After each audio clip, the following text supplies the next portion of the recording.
Bueno,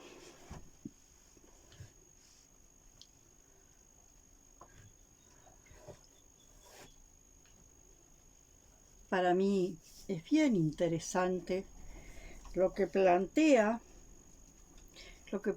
Guattari y Deleuze, no sé cómo se pronuncian los nombres, en su libro Antiedipo,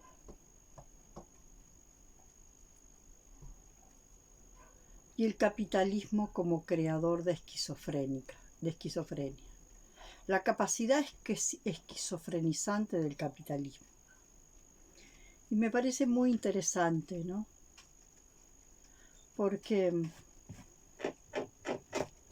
he estado leyendo bastante un libro que a mí me parece muy, pero muy interesante.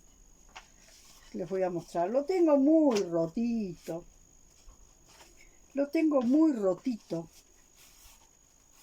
Porque lo he leído mucho. Y lo sigo leyendo y le sigo sacando más cosas.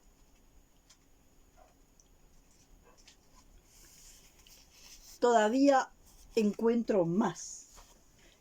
Voy entrándole más profundo. Voy comprendiendo el cuadro a cuadro.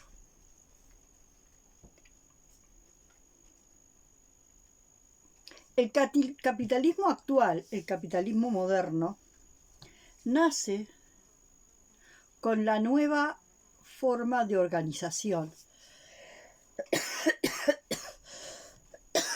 La nueva forma de organización que necesita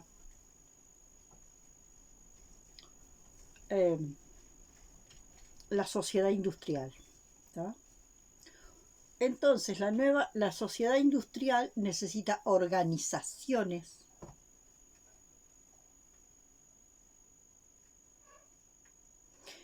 que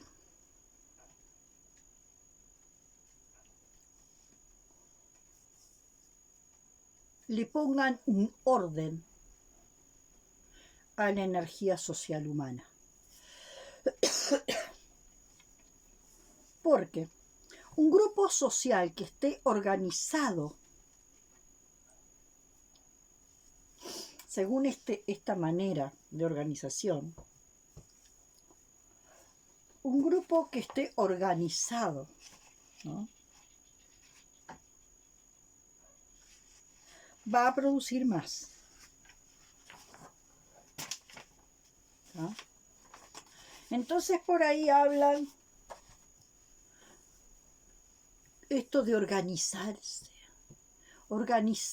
y crear organizaciones.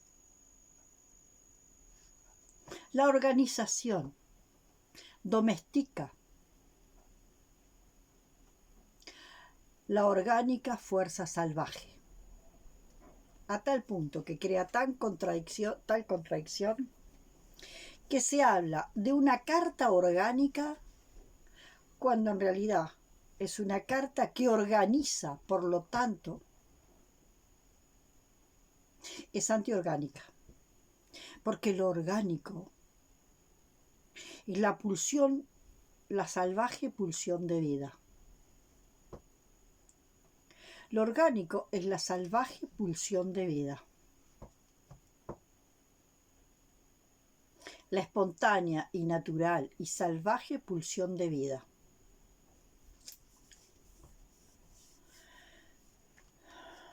La organización.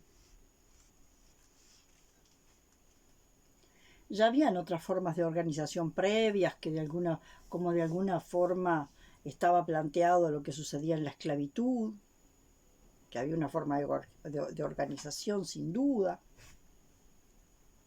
pero eran organizaciones más precarias. Y, por ejemplo, se sostenía los esclavos, ¿no?, a los esclavos negros, que serían los negros del campo, a fuerza de tener un grupo muy grande, ¿no?, de esclavos de la casa, negros de la casa. Los negros del campo estaban en el campo, viviendo su vida de esclavos, ¿no?, declarados como negros esclavos, ¿no? Sometidos al trabajo duro.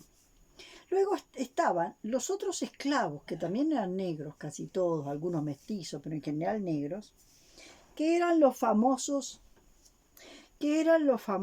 negros de la casa. Esos negros de la casa, a esos negros de las casas se le daban determinados privilegios y se les hacía creer especiales, más cercano al amo blanco. Entonces, a cambio de esos privilegios especiales que el amo blanco le daba a los esclavos de la casa, a los negros de la casa, estos negros de la casa se componían en una fuerza ordenadora de los esclavos del campo. Los negros de la casa recibían privilegios, haciéndolos creer que eran superiores a los negros del campo. Y entonces los negros de la casa se convertían en las fuerzas del orden. Fíjense lo que pasa hoy en todos los países. Las famosas fuerzas del orden, que a veces ni siquiera privilegios económicos reciben. Simplemente reciben la idea de que son superiores a los que van a reprimir. Entonces, ahí comienza ya un formato, ¿no? Donde a los negros del campo, ¿no? Y después acá a los aborígenes, aunque después a los aborígenes, como no tenían la misma resistencia y fuerza que los negros, los empezaron a exterminar, nomás a matar, porque eran negros inservibles. Bueno, entonces, ahí empiezan a aparecer las primeras fuerzas del orden. En los negros de la casa, que no dormían en las barracas,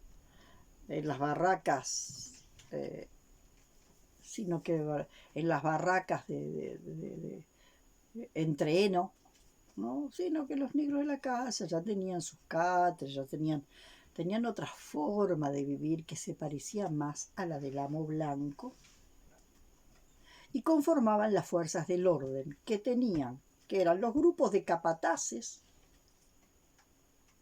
que tenían que, a fuerza de lazo, ¿no? A fuerza de lazo, y después también a fuerza de tiros y demás, tenían que disciplinar a sus hermanos, los esclavos negros de la casa, los negros de la casa, totalmente esclavos como los otros, tenían que disciplinar a los esclavos de la casa, a los esclavos del campo. Y ese disciplinamiento era reprimir para oprimirlos, para exprimirlos. La vida del esclavo del campo consistía en eso. Consistía en trabajar de sol a sombra, tener una comida que en realidad era una comida que hoy podríamos decir, una comida que quizás sea peor de lo que ahora en determinados lugares se les da de comer a los chanchos, a los chiqueros.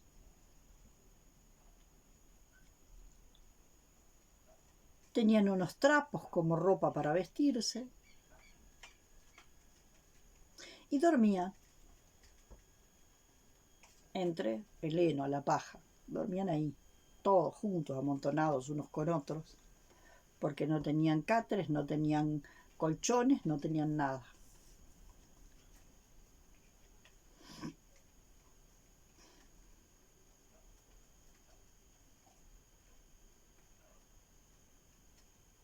Sin embargo, los negros de la casa no se autoperciben como esclavos. Es como si se miraran al espejo y se vieran blancos.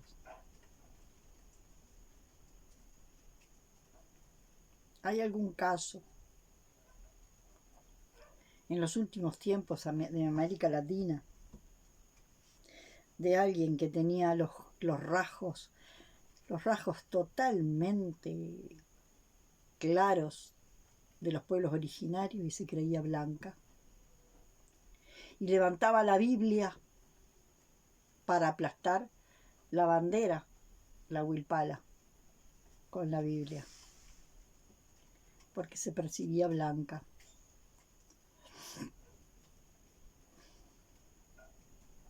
Entonces hay una transformación a través del disciplinamiento que ponen en juego las organizaciones. Las organizaciones disciplinan, ¿no? A través de esas fuerzas del orden, que son los negros de la casa, que para volverse aliados del hombre blanco, reciben algunos privilegios. En sus barracas tienen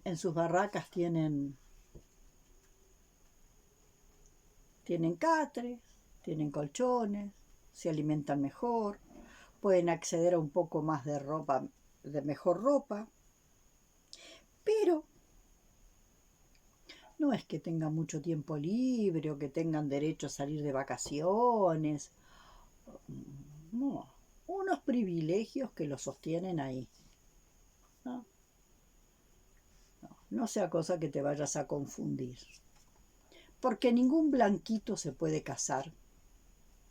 No, ninguna blanquita ni ningún blanquito se puede casar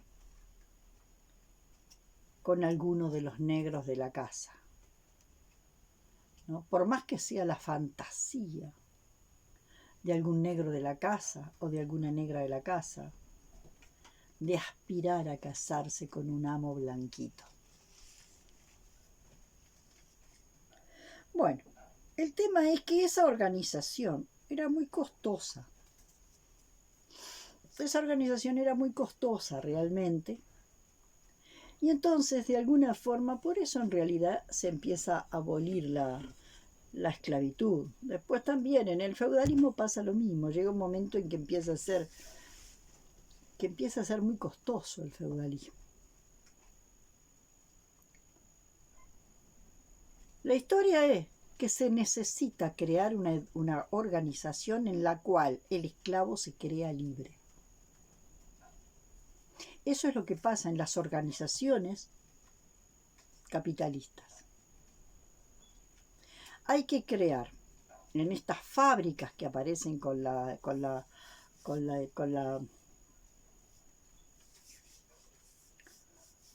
revolución industrial, como grandes organizaciones empresariales, porque vos no le podías decir al esclavo que era libre, y tampoco le podías decir al siervo en el feudalismo que era libre. No se lo podía decir. La organización entonces se va refinando de tal forma que los esclavos van a creerse libres.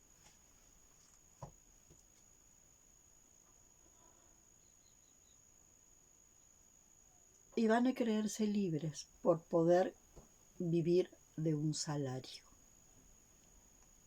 Un salario que plusvalía mediante es una migaja respecto a lo que de verdad produce. Porque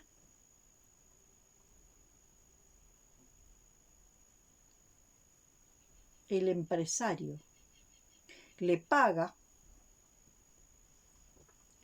al asalariado lo que a él se le ocurre y el asalariado no lo puede interpelar. Así que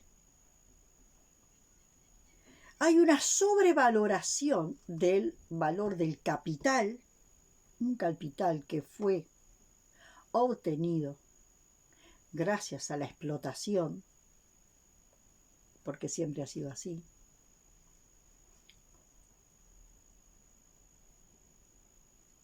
Entonces hay una sobrevaloración del capital y una absoluta desvalorización de la fuerza de trabajo. Hace poco escuchaba yo a una persona que supuestamente formaba parte de un equipo del Ministerio de Trabajo. Y entonces habían determinados grupos de trabajadores,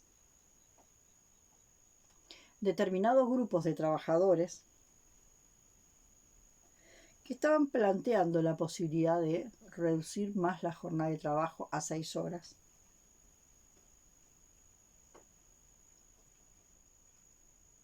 Inclusive para que haya más trabajo para todos, ya que ahora tanta cantidad de gente queda sin trabajo por la robotización, ¿no? Y este señor dice, ¿y qué van a hacer si no están trabajando? Así tienen la cabeza formateada las élites dominantes. ¿Qué va a hacer un esclavo si no trabaja? ¿Qué va a hacer un siervo si no trabaja? ¿Qué va a hacer un asalariado si no trabaja? Un asalariado no puede hacer otra cosa que con su tiempo que trabajar, porque es eso. Trabajar, asalariado, trabajo y no hay nada más.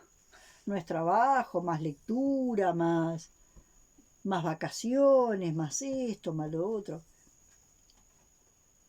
¿Cuánto tiempo estuvimos sin que el asalariado tuviera derecho a vacaciones pagas? ¿Cuánto tiempo estuvimos en tiempos en que de alguna forma el asalariado tenía que trabajar 14, 16, 20 horas sin que le pagaran horas extras?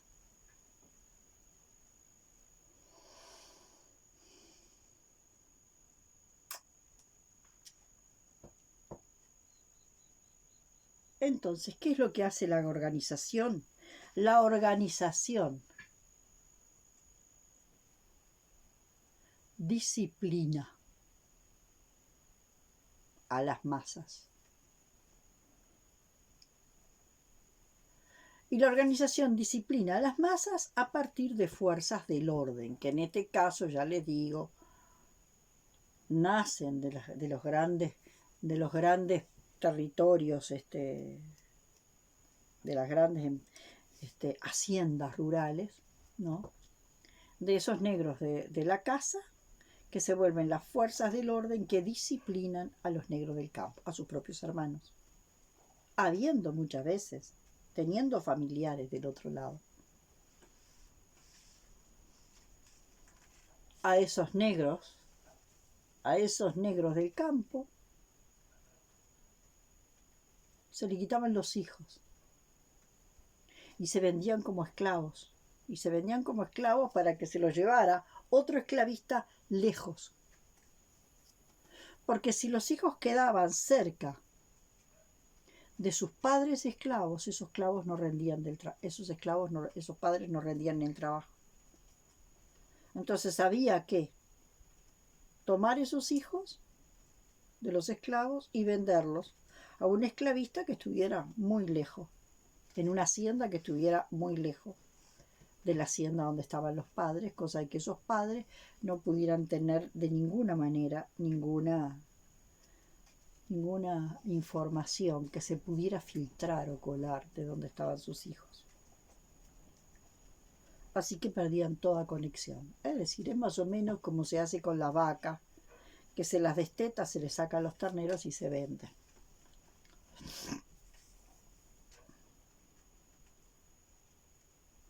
Es muy loca la forma de vida del ser humano, muy loca. Entonces aparecen estas organizaciones que le dan un formato diferente a la esclavitud, porque entonces el asalariado empieza a tener la ilusión de sentirse libre. El asalariado empieza a tener la ilusión de sentirse libre porque recibe un salario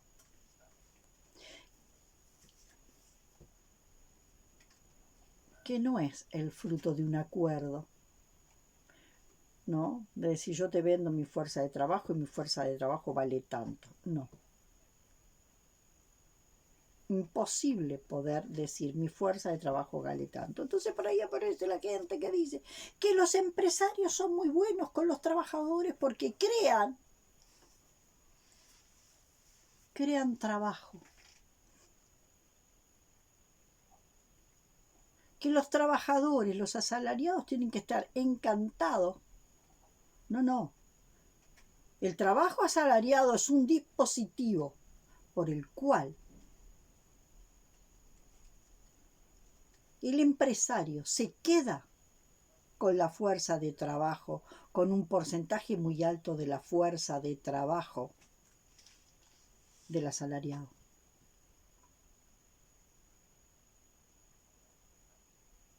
Y esto es matemática pura.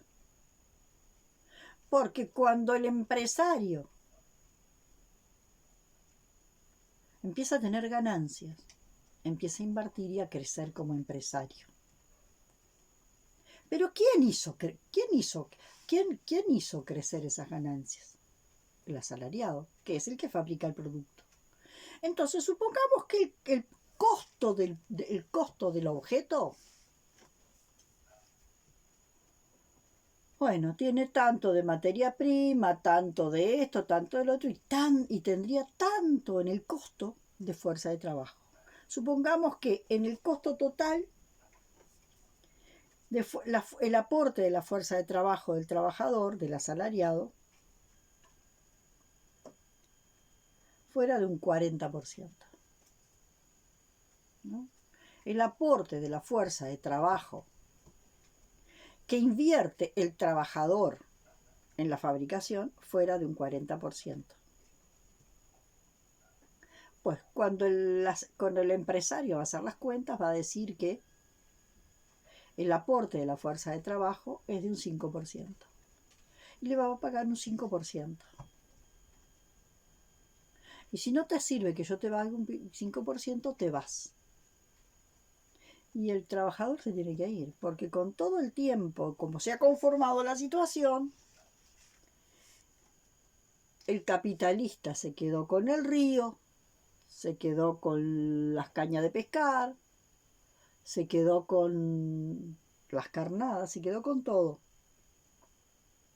No tiene posibilidad el asalariado de encontrar dónde vivir. No tiene posibilidad de encontrar su río, de fabricar sus cañas de pescar y de ponerse a pescar. No hay. Sí, por eso es que de alguna forma se han intentado todo esto de las pequeñas empresas familiares y demás. Y en realidad van patinando. No se puede competir con las grandes empresas. Desde los comercios pequeños, que no pueden competir con los grandes hipermercados, no pueden competir. De los pequeños productores, que no pueden competir con los grandes productores. Y menos con gobiernos, que todo el tiempo están apoyando a los grandes empresarios. Entonces, ¿cómo es esto? ¿Por qué de alguna forma esto de la organización? Organizar para que todos sean muy educaditos, todos sean igualitos, homogéneos, muy igualitos, y cuando muchos se cambian el color de la camiseta, pero todos ordenaditos.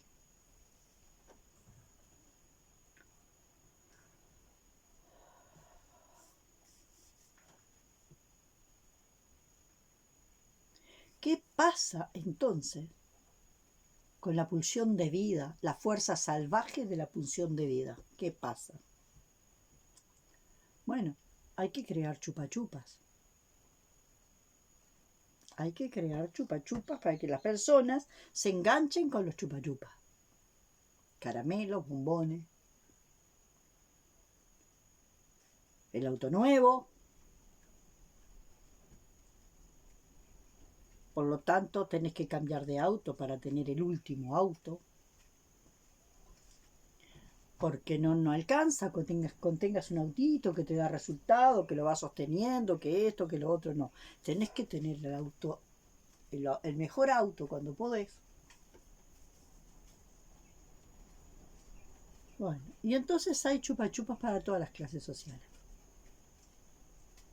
Hay chupachupas para todas las clases sociales. Hay chupas chupas para las clases sociales más altas, que bueno, que es el viaje a Cancún, que es esto, que lo otro. Y después hay chupas chupas para las otras clases sociales.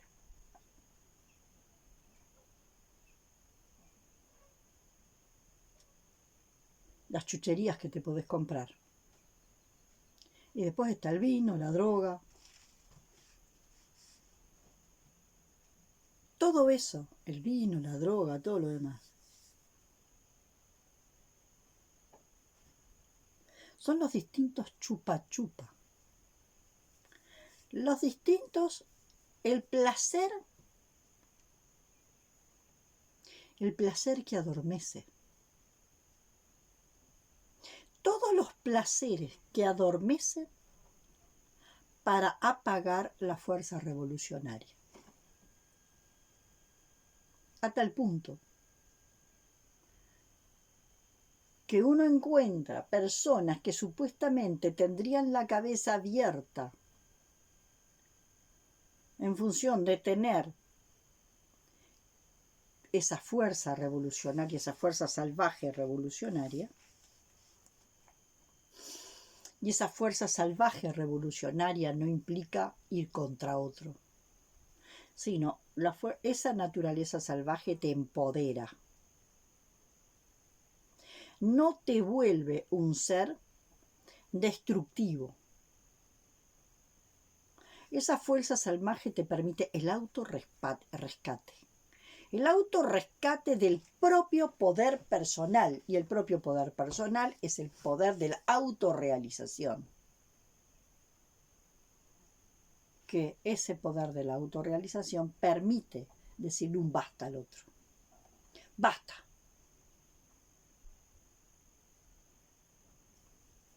O sea, impedir la desterritorialización. Y después de que de alguna forma una persona empoderada puede comenzar a impedir la desterritorialización, puede empezar con procesos de reterritorialización. Pero mientras tengamos la mente colonizada, eso va a ser imposible. Ahora, a todo lo que de alguna forma trae lo diferente. Y en lo diferente habría que ver, ¿no? Porque creo que en lo diferente hay mucha cosa, mucha cosa. ¿No? Bien, en lo diferente viene una correntada donde viene de todo. ¿No? Pero sea como sea, esto diferente que llega interpela a ese orden. Y entonces, esto es diferente que interpela a ese orden.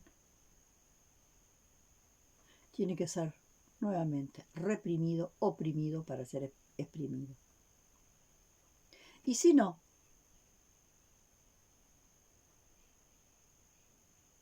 es terminado.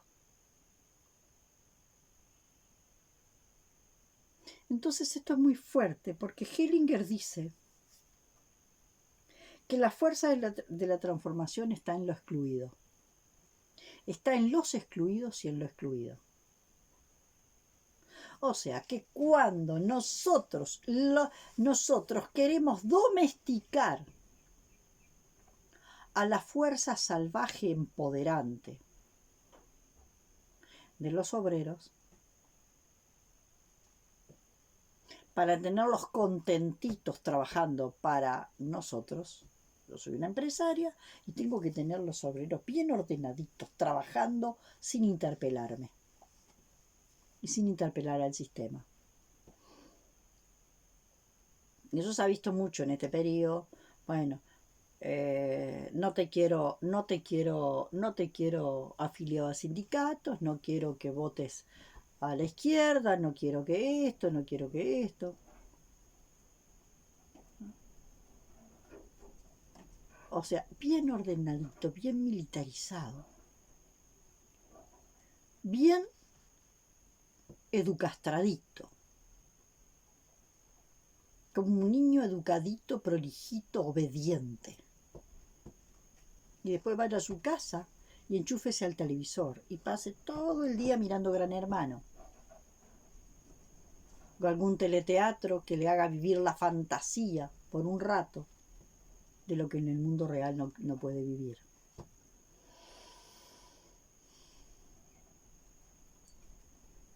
Se necesita entonces, para sostener el orden, sostener la idea de familia.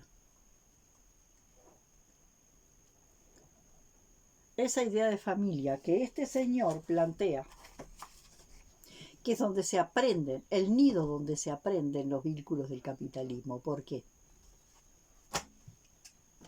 Porque en esa familia, la familia tradicional, santa y cristiana,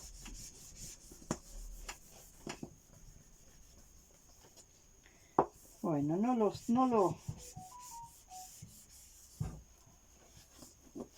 vamos a poner por acá, por este costadito. Esa familia santa y cristiana, miran cómo se organiza.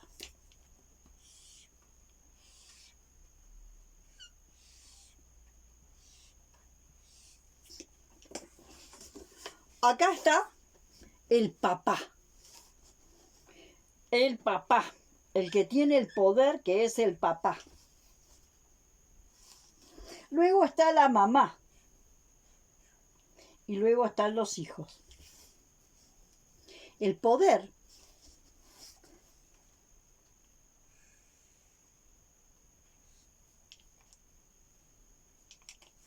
patriarcal. En algún caso, el poder patriarcal, el rol del padre lo puede ejercer la madre. ¿Tá? Esto no es que sea el padre biológico, es el rol padre. En algunos casos, acá puede estar la madre, ejerciendo el rol de padre patriarcal, que condiciona a la madre y la madre condiciona a los hijos. Ya vas a ver cuando venga tu papá. A mí no me haces caso. Ya vas a ver cuando venga tu mamá. Y la imposibilidad de que los hijos interpelen a la madre o al padre.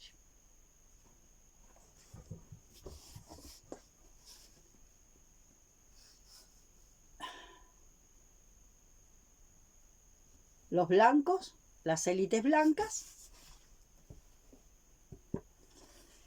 los negros de la casa, las fuerzas del orden y los esclavos dominados. Esta es la familia. Cuando dicen Dios, Padre y familia, esta es la familia. La familia patriarcal, donde se aprenden los vínculos de dominación del patriarcado. Los empresarios, los obreros, y acá están los mandos medios, que son los que están observando constantemente que los asalariados cumplan y que no vayan a perder tiempo. Yo trabajé en un lugar donde había una persona que contaba la cantidad de tiempo que yo iba al baño. Entonces hubo un periodo en que estuve pasando un proceso difícil y tuve diarrea. Me contaron la cantidad de tiempo que iba al baño porque estaba con diarrea y me lo descontaron del sueldo.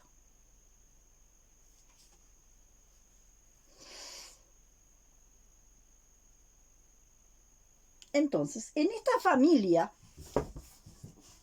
en esta organización patriarcal, todo tiene que estar ordenadito. Y esto tiene que ser totalmente homogéneo. Y si no es homogéneo, hay que sacarlo por fuera. Así sea tu hijo. Lo que no entra en la homogeneidad, hay que sacarlo por fuera. Si sabremos de padres cuyos hijos son diferentes por cualquier razón, son diferentes porque quieren hacer algo diferente, funcionan diferente, piensan diferente, y los papás les dicen, tú saliste torcido, tú no eres mi hijo. Tú saliste torcido, tú no eres mi hijo. Me avergüenzo de ti.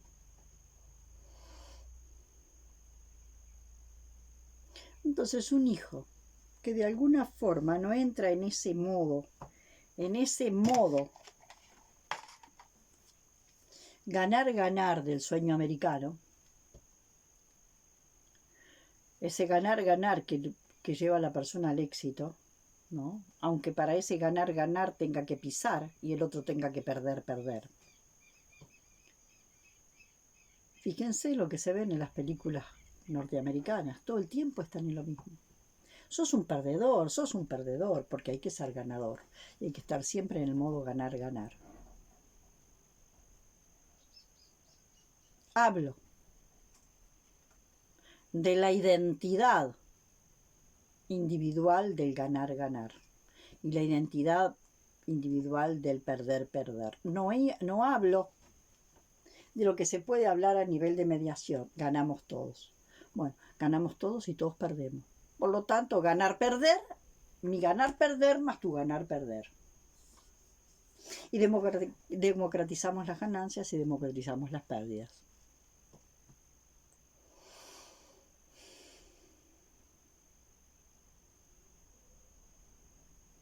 Bueno, por eso ves que esta historia, Dios, patria y familia. Quiero esta familia. Quiero esta patria donde arriba hay un Estado dominado por las élites, un Estado dominado por un gobierno absolutamente filtrado por las élites, que van a ordenar a los esclavos, a los asalariados, con una fuerza descendente.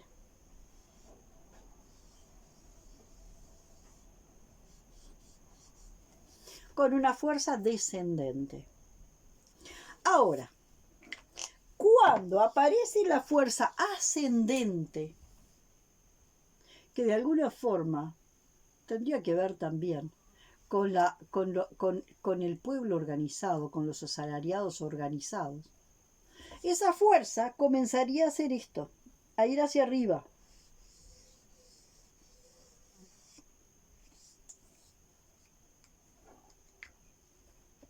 ¿Se entiende?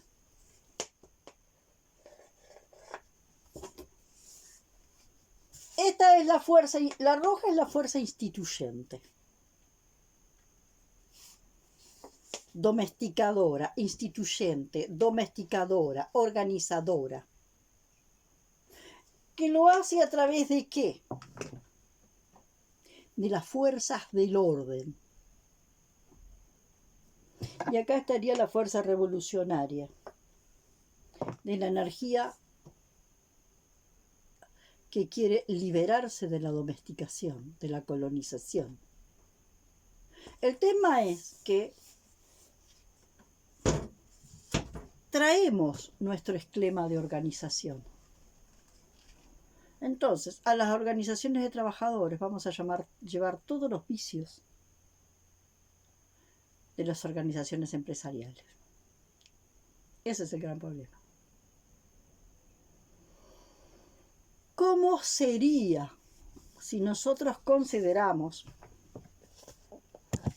que vamos en un tren? La vía es el sistema de organización, donde están todos, las creencias religiosas, las leyes, lo jurídico, todo. En la vía de tren va todo, el conjunto de creencias que componen una cultura. Están en las vías. Y adelante, en la locomotora, va el poder instituyente. Y en las vías todas las creencias, todos los programas que supone que tenemos que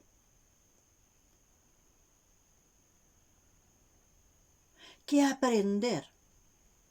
Y aprender todos los programas y andar en las vías de tren es algo bien importante. Porque te vas a volver una persona educada.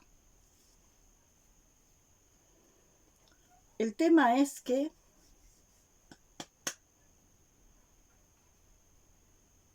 nos vamos a mover en esos vagones porque nadie nos dijo que el asunto estaba en primer lugar con nosotros mismos. Entonces, estoy en este trabajo y no me siento cómodo, me voy a ir para el otro vagón. En el otro vagón voy a encontrar otro trabajo. Y no me funciona, voy a cambiar el otro trabajo. Y a lo mejor encuentro un vagón un poco más cómodo, pero bien, siempre voy en las mismas vías de tren, guiado por la misma locomotora. Y a lo mejor logro ir en algún tren que sea más cómodo. Porque de alguna forma logré competir y ganar. Y al competir y ganar, el perdedor quizás va a ir en un tren bastante más incómodo.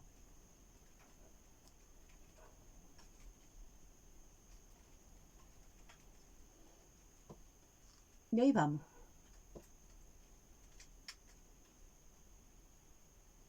Yo le propuse a varias personas que imaginaran que el tren descarrila. Sin que hayan muertes, porque es un tren simbólico. El tren descarrila y de pronto se quedaron sin vía de tren, sin locomotora que se rompió, sin la comodidad de los vagones.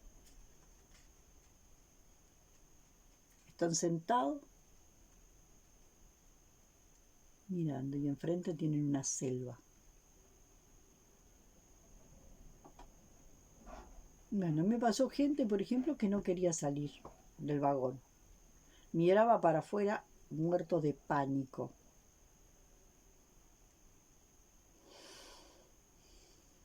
Así de programados estamos.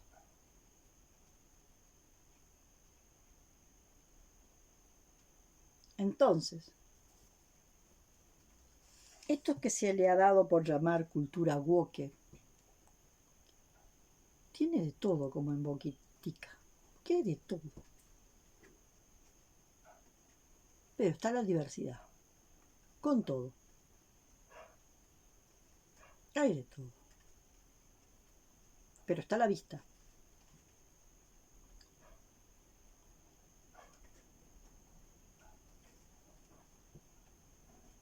En las élites hay exactamente lo mismo, pero escondido bajo máscaras.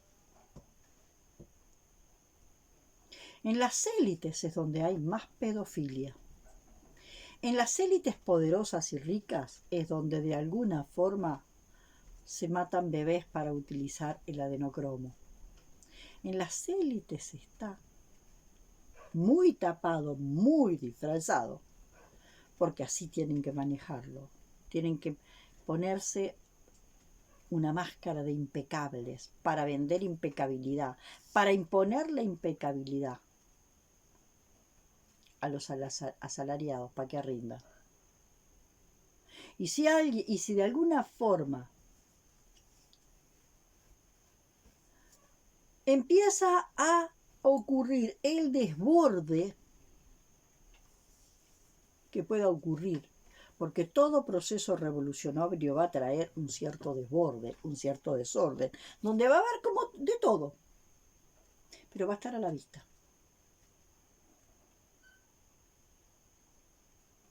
No van a ver un montón de curas disfrazados de santo y rezando.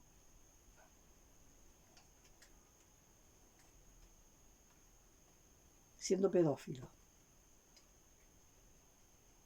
Entonces, lo que estos poderes dominantes denuncian acá abajo es lo que ellos tienen.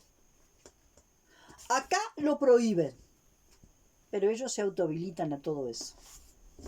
Ellos se autohabilitan a lo que podríamos decir con nuestra cabecita. Ellos, las élites, se autohabilitan a los niveles inverosímiles de degradación de conducta. Pero se disfrazan. Se disfrazan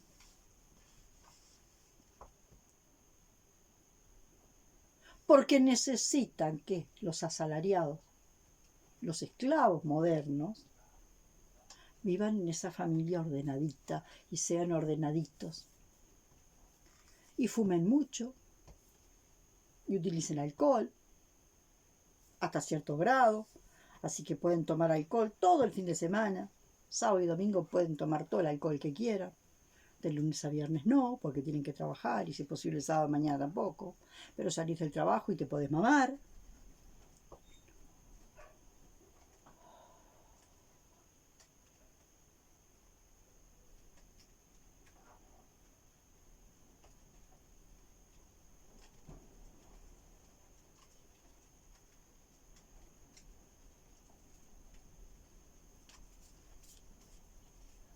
Y podés ponerme en la máquina de trabajar, ganar y gastar, trabajar, ganar y gastar.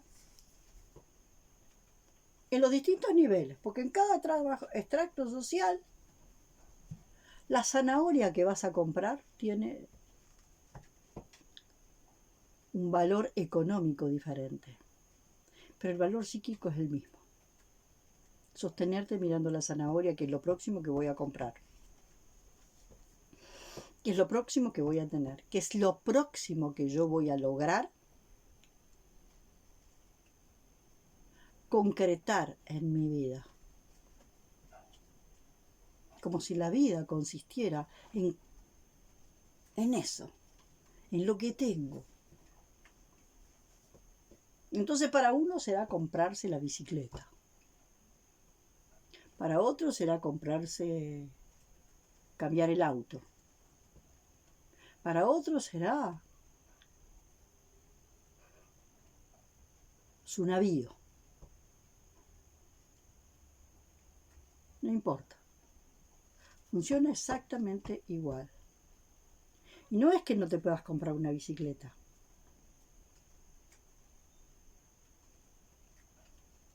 Es que pones tu fuerza en la cosa externa que voy a tener en un futuro.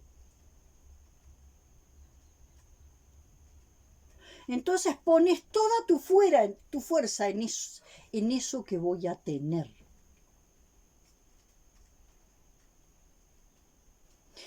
No en el ser. No en el ser.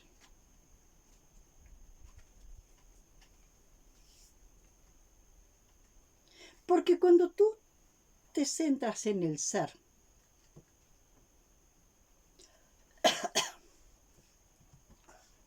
el tener está al servicio del ser y el tener va a aparecer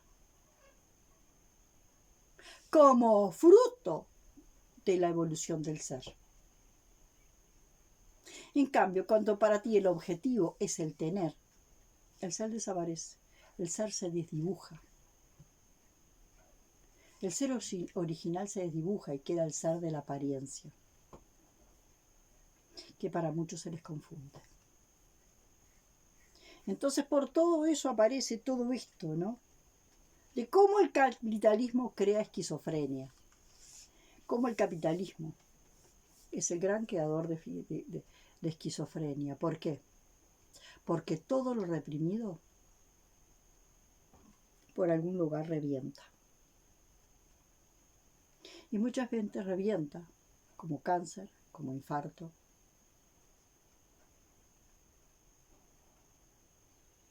como enfermedades nuevas,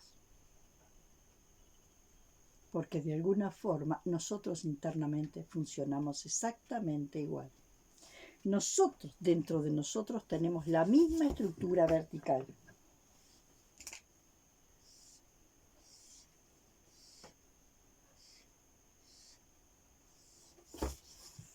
Nuestro yo está acá. Nuestro yo está arriba y es el yo de las creencias que controla. Y ese yo de las creencias que controla, que es la mente,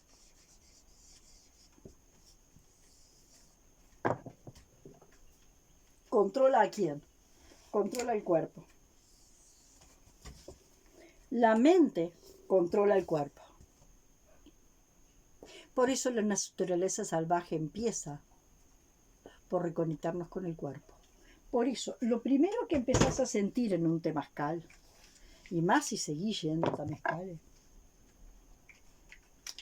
es el contacto con el inconsciente biológico, que se empieza a despertar, el inconsciente biológico, y la sabiduría del inconsciente biológico,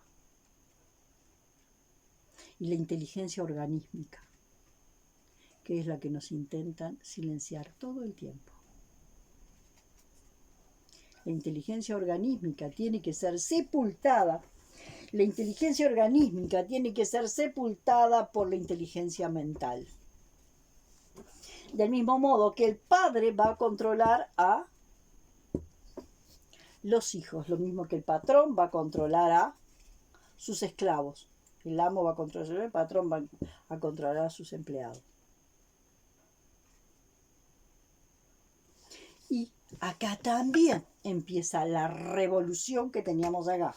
Acá también comienza de abajo hacia arriba la inteligencia organísmica.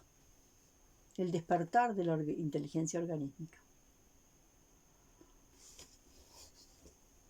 Y entonces William Reich hablaba de la revolución sexual de las masas. La revolución sexual de las masas empieza con la liberación de esa energía salvaje, de esa inteligencia organísmica. Y que nos cuesta mucho. Pero que nos cambia totalmente, porque esta inteligencia va a interpelar todo lo que está acá, todo el sistema de creencias que está ahí.